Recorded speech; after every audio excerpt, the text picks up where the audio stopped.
Hello friend, welcome back my YouTube channel Roshni की पाठशाला। तो आज के इस वीडियो में हम देखेंगे 1 अक्टूबर 2023 के टॉप करंट अफेयर के क्वेश्चन आंसर। पहला क्वेश्चन हम देख लेते हैं, हाल ही में अंतर्राष्ट्रीय अनुवाद दिवस कब मनाया गया? तो हाल ही में अंतर्राष्ट्रीय अनुवाद दिवस जो है 30 सितंबर को मनाया गया है। स्पष्टीकरण हम देख लेते हैं, अंतर्राष्ट्रीय अनुवाद दिवस सेंट जेरोम की पुण्यतिथि पर मनाया जाता है। सेंट जेरोम कौन थे? एक बाइबल अनुवादक थे। ठीक है, सेंट जेरोम क्या थे? एक बाइबल अनुवादक थे, जिन्होंने अनुवादक के संरक्षक संत के रूप में जाने जाते थे। सेंट जेरोम, ठीक है, अनुवादक के संत यानी कि संरक्षक संत के रूप में जाने जाते थे। इनकी याद में जो है अंतर्राष्ट्रीय अनुवाद दिवस मनाया जाता है। तो इसकी शुरुआत कब हुई थी हम देखते हैं। दुनिया भर में ट्रांसलेशन कम्युनिटी की एकजुटता दिखाने के लिए FIT यानी कि इंटरनेशनल फेडरेशन ऑफ ट्रांसलेटर्स ने अंतर्राष्ट्रीय अनुवाद दिवस मनाने की शुरुआत की थी। तो इंटरनेशनल फेडरेशन ऑफ ट्रांसलेटर्स की स्थापना जो है 1953 में हुई थी। 1991 में FIT ने पूरी दुनिया में अनुवाद समुदाय की पहचान को बढ़ावा देने के लिए अंतर्राष्ट्रीय अनुवाद दिवस मनाने की शुरुआत की। 24 मई 2017 को संयुक्त राष्ट्र महासभा ने 30 सितंबर को अंतर्राष्ट्रीय अनुवाद दिवस के रूप में घोषित करते हुए एक प्रस्ताव पारित किया गया था। तो प्रस्ताव कब पारित किया गया था? 30 सितंबर को अंतर्राष्ट्रीय अनुवाद दिवस के रूप में 24 सितंबर 2017 को पारित किया गया था संयुक्त राष्ट्र महासभा द्वारा। इसके बाद जो है पूरी दुनिया में 30 सितंबर को अंतर्राष्ट्रीय अनुवाद दिवस मनाना प्रारंभ हो गया। इस साल जो है अंतर्राष्ट्रीय अनुवाद दिवस का थीम जो है अनुवाद मानवता के कई चेहरों को उजागर करता है रखा गया है। ठीक है, थीम क्या है? अनुवाद मानवता के कई चेहरों को उजागर करता है। नेक्स्ट हम देख लेते हैं, हाल ही में किस कंपनी के सह संस्थापक अश्विन दानी का निधन हुआ है? तो अश्विन दानी जो है एशियन पेंट्स के सह संस्थापक थे। स्पष्टीकरण हम देख लेते हैं, बिजनेस की दुनिया से एक दूरदर्शी नेता, एशियन पेंट्स के सह संस्थापक और गैर कार्यकारी निदेशक अश्विन दानी का निधन 28 सितंबर 2023 को 79 वर्ष की आयु में निधन हो गया है। एशियन पेंट्स और वैश्विक पेंट उद्योग में अश्विन दानी का काफी योगदान रहा है। अश्विन दानी 1968 में एशियन पेंट्स में शामिल हुए और अश्विन दानी की सबसे महत्वपूर्ण उपलब्धियों में से एक एशियन पेंट्स का वैश्विक विस्तार था। एशियन पेंट्स की CEO और MD जो हैं अमित सिंगले जी हैं। नेक्स्ट क्वेश्चन है, हाल ही में UPSC का सदस्य नियुक्त किया गया है। तो UPSC का सदस्य किसे नियुक्त किया गया है? दिनेश दास को नियुक्त किया गया है। तो डॉक्टर दिनेश दास फरवरी 2016 से जनवरी 2022 तक गुजरात सेवा लोक सेवा आयोग के अध्यक्ष के रूप में कार्य कर रहे थे। ठीक है, उसके बाद जो है UPSC के अध्यक्ष जो हैं मनोज सोनी जी हैं। और UPSC की स्थापना कब हुई थी? 1 अक्टूबर 1926 को हुई थी। UPSC का मुख्यालय कहाँ है? धौलपुर हाउस, शाहजहां रोड, नई दिल्ली में है। हाल ही में भारत और किस देश ने सामाजिक सुरक्षा समझौते पर हस्ताक्षर किए? तो इसका राइट आंसर है भारत और जो है अर्जेंटीना देश ने। ठीक है, अर्जेंटीना देश ने सामाजिक सुरक्षा समझौते पर हस्ताक्षर किए हैं। स्पष्टीकरण हम देख लेते हैं, भारत के राजदूत दिनेश भाटिया और अर्जेंटीना के विदेश अंतर्राष्ट्रीय व्यापार और वार्षिक मंत्री सैंटियागो कैफिएरो ने समझौते पर हस्ताक्षर किए हैं। अर्जेंटीना जो है दक्षिण अमेरिका में स्थित एक देश है। क्षेत्रफल और जनसंख्या की दृष्टि से दक्षिण अमेरिका का ब्राजील देश के बाद द्वितीय विशालतम देश है। ठीक है, अर्जेंटीना। और 9 जुलाई 1816 को जो है अर्जेंटीना स्पेन से आज़ाद हुआ था। ठीक है, 9 जुलाई 1816 को जो है अर्जेंटीना जो है स्पेन से आज़ाद हुआ था और अर्जेंटीना की राजधानी है ब्यूनस आयर्स। नेक्स्ट हम देख लेते हैं, हाल ही में किस राज्य सरकार ने स्कूल में त्वरित शिकायतों के समाधान के लिए ऐप लॉन्च किया है? तो दिल्ली राज्य सरकार ने स्कूलों में त्वरित शिकायतों के समाधान के लिए ऐप लॉन्च किया है। दिल्ली सरकार ने एक मोबाइल ऐप लॉन्च किया है जिसका उपयोग कर स्कूलों के छात्र, शिक्षक पढ़ाई लिखाई से जुड़ी समस्या, सुझाव और सवाल शिक्षा विभाग के संज्ञान में ला सकते हैं। हाल ही में सरकार ने सीबीडीटी के अध्यक्ष नितिन गुप्ता का कार्यकाल कितने माह के लिए बढ़ाया गया है? तो 9 माह के लिए बढ़ाया गया है। ठीक है, सरकार द्वारा सीबीडीटी के अध्यक्ष नितिन गुप्ता का कार्यकाल।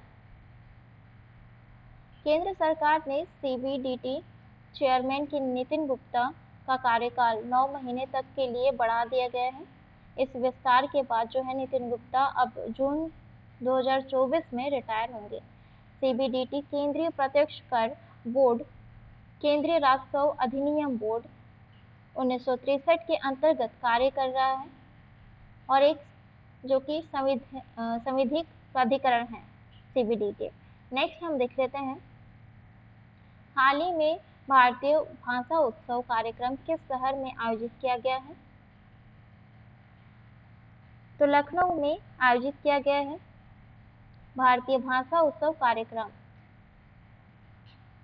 भारतीय सागर की गौरव गाथा का 75वां वार्षिक उत्सव भारतीय भाषा की गौरव गाथा आज से जो है लखनऊ में शुरू हो गया है। पद्मश्री से पुरस्कार से सम्मानित भाषा विशेषज्ञ और भारतीय भाषाओं के प्रतिनिधि इस कार्यक्रम में भाग ले रहे हैं। आज रामायण पर जो है आधारित बहुभाषी सांगो महोत्सव का आयोजन किया गया है। नेक्स्ट क्वेश्चन है, हाल ही में किसे बुसान फिल्म फेस्टिवल में जो है स्कूप के लिए नामांकित किया गया है? तो करिश्मा तन्ना को नियुक्त किया गया है। स्पष्टीकरण हम देख लेते हैं, बुसान इंटरनेशनल फिल्म फेस्टिवल दक्षिण कोरिया के बुसान में हर साल होने वाले प्रतिष्ठित उत्सव में से एक है। इस साल भी यह महोत्सव 4 से 13 अक्टूबर तक आयोजित किया जाएगा।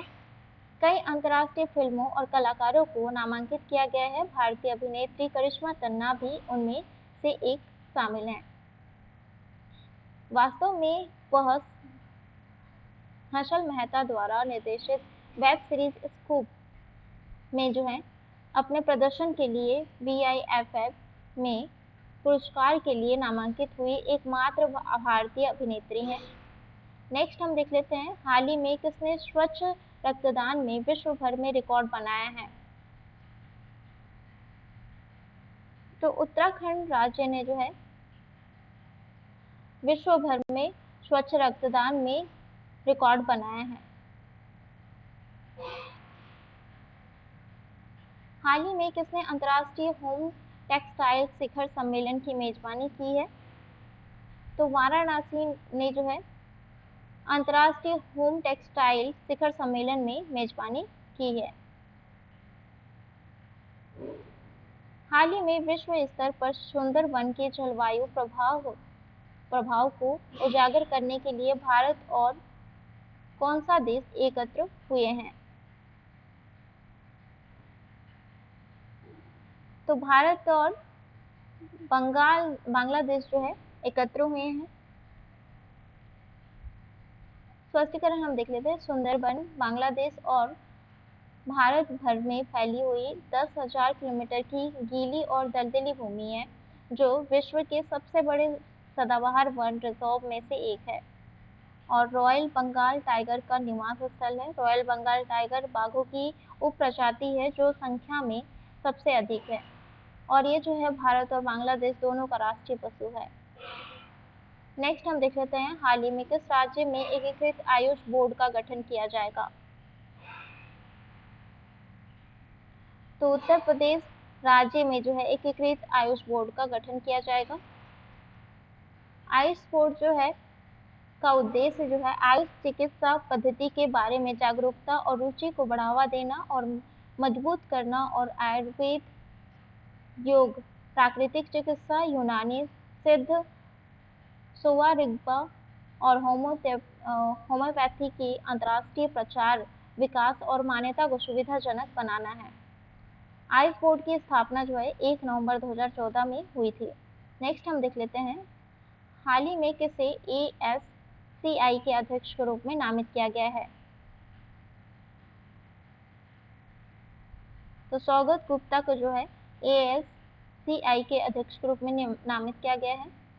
मैरिको लिमिटेड के प्रबंधक निदेशक और मुख्य कार्यकारी अधिकारी सौगत गुप्ता को स्वनियामक निकाय की बोर्ड बैठक में भारतीय विज्ञापन मानक परिषद का नया अध्यक्ष नियुक्त किया गया है। 1985 में स्थापित ASCI कंपनी अधिनियम की धारा 25 के तहत जो है एक गैर मान्यता प्राप्त कंपनी के रूप में पंजीकृत है। नेक्स्ट हम देख लेते हैं, हाल ही में किस राज्य की उमलिंग ला फैशन रन में जो है दुनिया के सबसे अधिक ऊंचाई पर फैशन शो का रिकॉर्ड बनाया है? तो लद्दाख ने बनाया है। 19,024 फीट की ऊंचाई पर पूर्वी लद्दाख में उमलिंग ला फैशन रन ने दुनिया में सबसे अधिक ऊंचाई पर होने वाले फैशन शो के पिछले गिनीज वर्ल्ड रिकॉर्ड को तोड़ दिया है। इस कार्यक्रम का आयोजन Ladakh art and entertainment alliance द्वारा जो है लद्दाख ऑटोनोमस हिल डेवलपमेंट काउंसिल के सहयोग से किया गया था, जिसमें 16 देशों के मॉडल शामिल थे, जिनमें 2 लद्दाख के भी शामिल थे।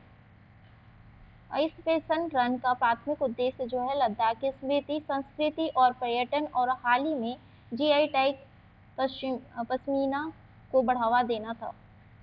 नेक्स्ट क्वेश्चन है, हाल ही में प्रेस ट्रस्ट ऑफ इंडिया के अध्यक्ष कौन चुने गए हैं? तो KN शांता जो है प्रेस ट्रस्ट ऑफ इंडिया के अध्यक्ष चुने गए हैं। शांता कुमार को 1 साल के कार्यकाल के लिए प्रेस ट्रस्ट ऑफ इंडिया के निदेशक मंडल का अध्यक्ष चुना गया है। यह घोषणा शुक्रवार को नई दिल्ली में समाचार एजेंसी के मुख्यालय में आयोजित PTI के निदेशक मंडल की वार्षिक आम बैठक में बाद हुई थी। प्रेस ट्रस्ट ऑफ इंडिया का कार्य क्या है? तो कार्य क्या करता है प्रेस ट्रस्ट ऑफ इंडिया? तो ये जो है अंग्रेजी और हिंदी दोनों में क्षेत्र की समाचार कवरेज और जानकारी प्रदान करता है। प्रेस ट्रस्ट ऑफ इंडिया की स्थापना जो है 27 अगस्त 1947 को हुई थी। तो ये था आज का इंपॉर्टेंट करंट अफेयर। ऐसे ही डेली करंट अफेयर के क्वेश्चन आंसर देखने के लिए मेरे चैनल को सब्सक्राइब करें, साथ ही बेल आइकन को प्रेस कीजिए ताकि आने वाले वीडियो का नोटिफिकेशन आपको मिले। और आने वाले आपके एग्जाम की तैयारी के लिए मेरे चैनल को सब्सक्राइब कर सकते हैं आप। वीडियो पसंद आया हो तो लाइक जरूर करिएगा और अपने दोस्तों में जरूर शेयर करिएगा। मिलते हैं नेक्स्ट वीडियो में इंपॉर्टेंट जीके क्वेश्चन के साथ।